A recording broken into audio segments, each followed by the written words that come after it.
Hello everyone, আসসালামু আলাইকুম। আমি আজকে করব বেগুন ভর্তা। বেগুন আমি পুড়ে তারপরে ভর্তা করব। বেগুন ভর্তা বানানোর জন্য এখানে আমি একটা বেগুন নিয়েছি। বেগুনটা অনেক বড়, তার জন্য আমি টমেটো বেশি নিলাম না।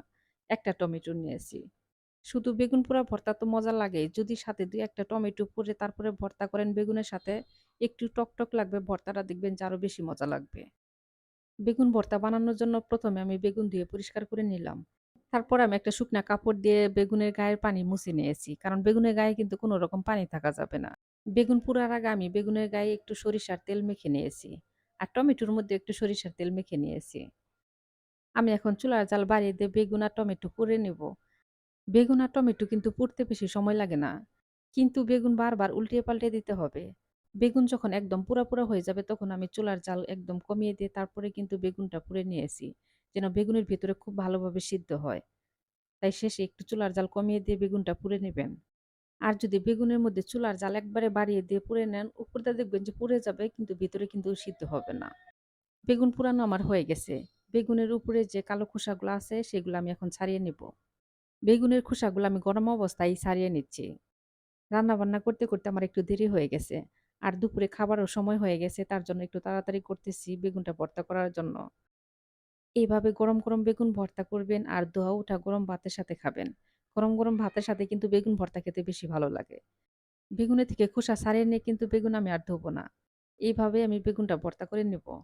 ভর্তা বানানোর জন্য বেগুন আমি এখন একটা প্লেটের মধ্যে নিয়েছি। ২-৩ মিনিটের জন্য বেগুন আমি রেখে দেব একটু ঠান্ডা হোক। এই পাশে আমি তাওয়ার মধ্যে শুকনা মরিচ ভেজে নেব।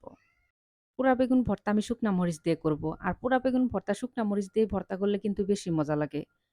আর আপনারা যদি কাঁচা মরিচ দিয়ে পছন্দ করেন সেক্ষেত্রে কাঁচা মরিচ দিয়ে ভর্তা করলেও কিন্তু হবে।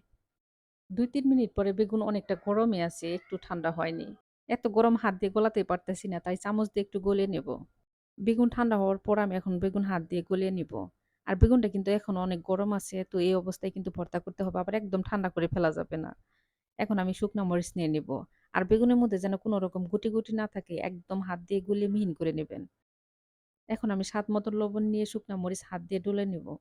ডলে নিয়ে এখন আমি দিয়ে দিব পেঁয়াজ কুচি। পেঁয়াজ, কাঁচামরিচ আর লবণ, এই ৩ টা জিনিস একটু ভালো করে ডলে নিবেন। তাহলে দেখবেন যে ভর্তার স্বাদটাই অন্যরকম হবে। খুব ভালো করে ডলে নিয়ে এখন আমি দিয়ে দিব সামান্য একটু সরিষার তেল। দিয়ে মেখে নেব। নিয়ে এখন আমি দিয়ে দিব ধনিয়া পাতা। এই ভর্তার মধ্যে যদি একটু ধনিয়া পাতা দেন তাহলে দেখবেন যে ভর্তার স্বাদটা দ্বিগুণ বেড়ে যাবে। আর যারা ধনিয়া পাতা পছন্দ করেন না তারা স্কিপ করতে পারেন।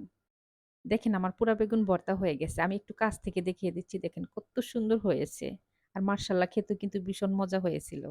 সবাই বাসায় একবার এইভাবে বানিয়ে খেয়ে দেখবেন। সবাই ভালো থাকবেন, আমাদের জন্য দোয়া করবেন। আল্লাহ হাফেজ।